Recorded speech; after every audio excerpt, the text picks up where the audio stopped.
I was 17 when she came. I'd been living with my abusive mother for 17 long, painful years. It was around midnight, and my mother was already asleep. So when the 3 soft raps at the front door came, it was me who answered.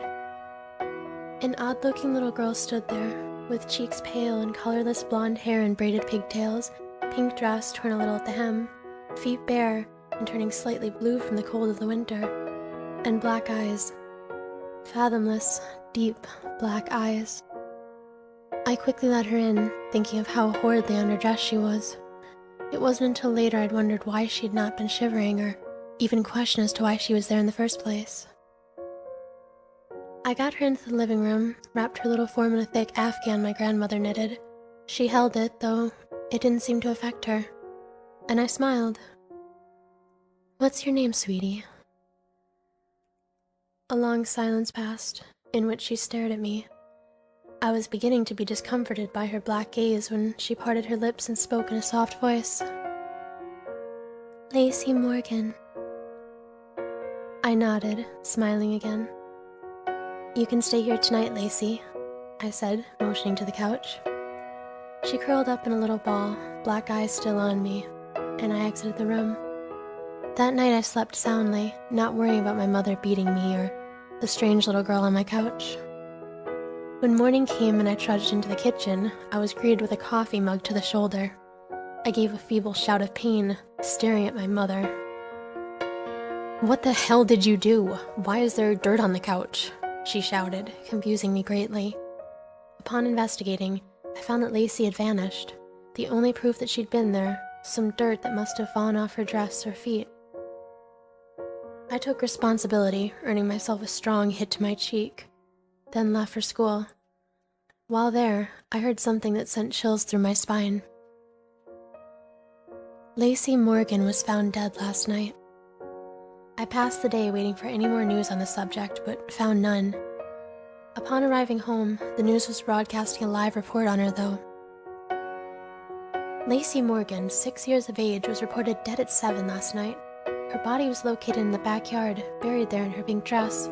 So far, there's been no sign of her mother, Marissa Morgan, who is suspected to be the killer. Marissa has reportedly abused Lacey multiple times and may be responsible for her death. Suddenly, a picture of Lacey appeared on the screen.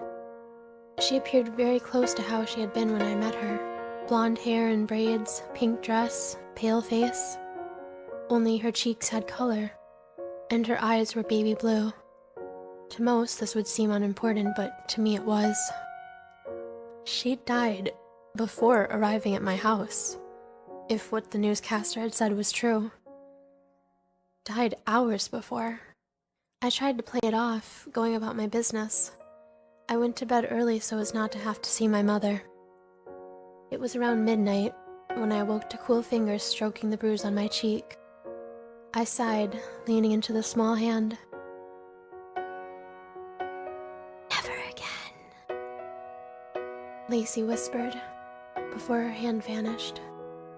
Not 10 minutes later, I heard my mother screaming.